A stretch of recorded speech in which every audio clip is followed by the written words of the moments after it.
Coba ingat-ingat, pernah nggak sih kamu lagi sibuk, niatnya cuma ambil HP buat ngecek jam doang, tapi tiba-tiba jempol kamu otomatis buka Instagram, scroll TikTok, balesin chat, dan sadar-sadar astaga udah 1 jam berlalu. Bener-bener hilang gitu aja waktunya. Pikiran langsung terasa penuh dan kerjaan makin numpuk. Kalau kamu sering ngerasain ini, tenang aja, kamu sama sekali nggak sendirian. Selamat datang di pembahasan kita kali ini. Topik kita hari ini bener-bener pas banget buat kamu yang ngerasa susah lepas dari layar. Dopamine detox, cara mengembalikan fokus dari kecanduan gadget. Kita bakal bedah bareng-bareng secara sains gimana sih caranya merebut kembali kendali atas fokus kita. Nggak perlu nyalahin diri sendiri. Kita pelajari aja gimana otak kita merespons teknologi. Biar gampang ngikutinnya, ini rute perjalanan kita hari ini. Kita mulai dari jebakan layar sentuh, lalu kenalan sama cara kerja dopamin, apa itu dopamine detox, 3 level riset otak, konsep deep work, dan ditutup dengan cara sehat mendapatkan dopamin. Punya struktur kayak gini dari awal, itu langkah pertama yang krusial banget biar pikiran kita nggak tambah ruwet. Kita masuk ke bagian pertama, jebakan layar sentuh. Kenapa sih kita susah banget lepas dari gadget? Jadi gini, kesulitan kita buat ngelepasin gadget itu bukanlah sebuah kelemahan moral. Ini murni respons biologis. Layar kita itu emang sengaja didesain sedemikian rupa buat menyita perhatian kita terus-terusan. Coba cek gejalanya, pasti kerasa familiar banget. Mulai dari scrolling layar tanpa sadar, main game online sampai lupa waktu, tiba-tiba check out belanjaan padahal nggak butuh, sampai pelarian makan banyak banget karena lagi emosi. Semua ini diam-diam ngerompok waktu berharga kamu dan ujung-ujungnya bikin performa belajar atau kerja kamu pelan-pelan anjlok. Lanjut ke bagian kedua, mengenal cara kerja dopamin. Mari kita bahas sains di balik kecanduan ini. Fakta medisnya ini menarik banget. Kita sering dengar mitos yang nyebut dopamin itu cuma hormon bahagia. Padahal faktanya, dopamin adalah neurotransmitter atau pembawa pesan kimiawi yang tugas utamanya ngatur motivasi dan sistem penghargaan. Zat inilah yang ngedorong kita buat ngulangin suatu tindakan. Dulu, ini adalah mekanisme bertahan hidup yang vital banget. Tapi di era digital sekarang, sistem pertahanan kita ini lagi dibajak habis-habisan. Bayangin aja otak kamu itu punya 2 jalan raya. Ada jalur cepat yang ngasih kesenangan instan dan murah, kayak dapat notifikasi likes, menang ronde game, atau dapat sensasi dari judi online.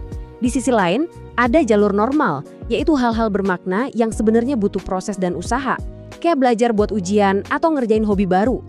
Masalahnya, kalau otak kita keseringan dibanjiri dopamin murah dari jalur cepat ini, otomatis jalur normal yang ngebangun masa depan kita tiba-tiba kerasa sangat melelahkan dan luar biasa membosankan. Kondisi ini bawa dampak yang ngeri banget buat struktur otak kita loh. Banjir dopamin yang terus-terusan ini bakal langsung membebani area otak yang namanya korteks prefrontal. Padahal bagian ini tuh ibarat panglima tertinggi yang bertugas ngatur rencana, bikin keputusan rasional dan nahan impuls. Makanya wajar aja kalau nahan godaan buat nggak ngecek HP itu rasanya susah banget saat kita udah kelelahan secara digital. Otak rasional kita literally lagi overload. Masuk ke bagian ketiga, apa itu dopamine detox? Ingat ya, ini sebuah terapi, bukan diet ekstrim.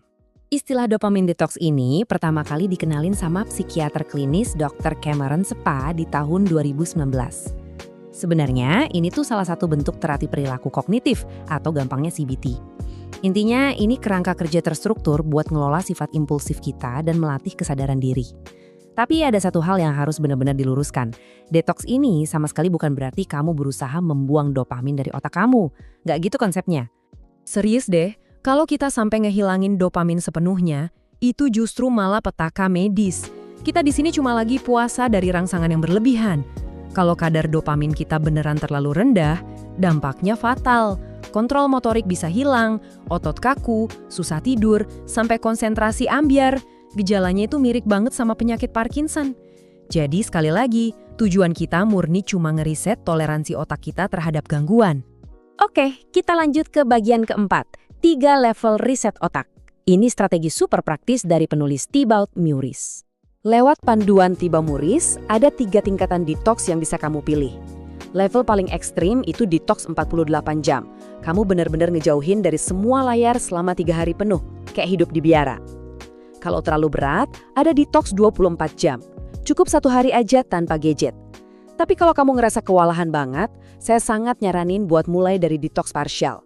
Caranya, cukup pilih dan hapus aplikasi atau game spesifik yang paling sering nyuri waktu kamu. Mulai aja dari langkah sekecil ini. Sekarang bagian kelima, deep work. Cara mengembalikan fokus di tengah gempuran era digital.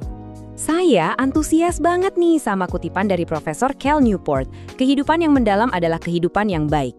Newport ini yang ngenalin konsep deep work, yaitu kondisi kerja dengan konsentrasi tinggi, benar-benar bebas dari segala gangguan yang memeras kemampuan kognitif kita sampai ke batas maksimalnya.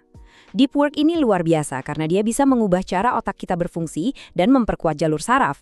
Makanya kamu jadi bisa belajar hal-hal yang rumit dengan super cepat. Biar lebih jelas, coba kita bandingin kerja dangkal sama kerja mendalam. Kerja dangkal itu hal-hal administratif, kayak balesin rentetan email, ngatur jadwal rapat, atau sekedar scrolling nggak jelas.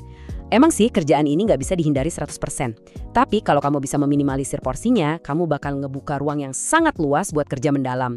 Nah, kerja mendalam inilah tugas-tugas bernilai tinggi yang bakal ngedorong maju karir atau nilai akademik kamu secara signifikan. Coba perhatiin angka 20 ini karena ada fakta mengejutkan di baliknya. Ada yang namanya fenomena kognitif residu perhatian.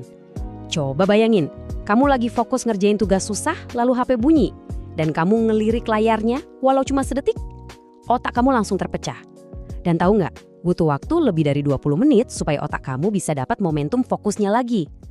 Kalau kamu ngecek HP 3 kali aja dalam sejam, kamu pada dasarnya lagi ngehancurin keseluruhan kapasitas produktif kamu di hari itu. Pasti kamu mikir, terus gimana cara nyatuin ini ke jadwal yang super sibuk? Ada 4 filosofi yang bisa dipakai. Kalau kamu Bill Gates, mungkin kamu bisa pakai metode B-Model, pergi ke kabin di hutan berminggu-minggu buat mikir. Tapi buat kebanyakan dari kita, pendekatan ritmis itu yang paling realistis. Bangun aja kebiasaan dengan ngeblok waktu 60-90 menit tiap harinya. Di jam itu, kunci pintu dan singkirin semua distraksi digital kamu. Kita sampai di bagian terakhir, cara sehat mendapatkan dopamin. Fokusnya adalah membangun kebiasaan jangka panjang. Terus gimana caranya kita ngisi ulang motivasi tanpa terjebak ke jalur cepat yang merusak tadi? Ini dia taktik gaya hidup yang udah kebukti secara sains. Dari segi makanan, perbanyak protein yang ngandung asam amino pembentuk dopamin kayak ayam atau telur. Terus, pastikan kamu dapat paparan sinar matahari pagi, usahain tidur nyenyak, dan rutin olahraga. Hal-hal simpel kayak dengerin lagu instrumental atau bermeditasi juga sangat ampuh buat memicu pelepasan dopamin yang sehat ke otak, tanpa risiko kecanduan. Dan ini ada satu langkah yang nggak kalah pentingnya. Kembalilah ke hobi di dunia nyata. Saat kamu ganti waktu yang biasanya buat mantengin layar dengan aktivitas fisik, kamu tuh lagi ngasih struktur yang solid buat otak kamu. Proses belajar hobi ini ngebangun disiplin yang kuat. Rasa puas karena berhasil bikin suatu karya nyata bakal ngasih kamu sensasi pencapaian yang otentik, sebuah penghargaan alami yang sejujurnya nggak akan pernah bisa direplikasi sama layar digital manapun. Sebagai penutup dari pembahasan kita hari ini, saya mau ninggalin satu pertanyaan yang cukup provokatif. Coba tanya ke diri kamu sendiri. Selama ini, apakah kamu yang secara sadar memegang kendali atas gadget kamu? Atau jangan-jangan gadget itulah yang sekarang memegang kendali penuh atas diri kamu? Keputusannya murni ada di tangan kamu. Ambil langkah kecil hari ini, mungkin coba detox parsial dulu. Rebut kembali hidup kamu. Terima kasih banyak udah ngikutin materi ini, dan sampai jumpa di pembahasan luar biasa kita berikutnya.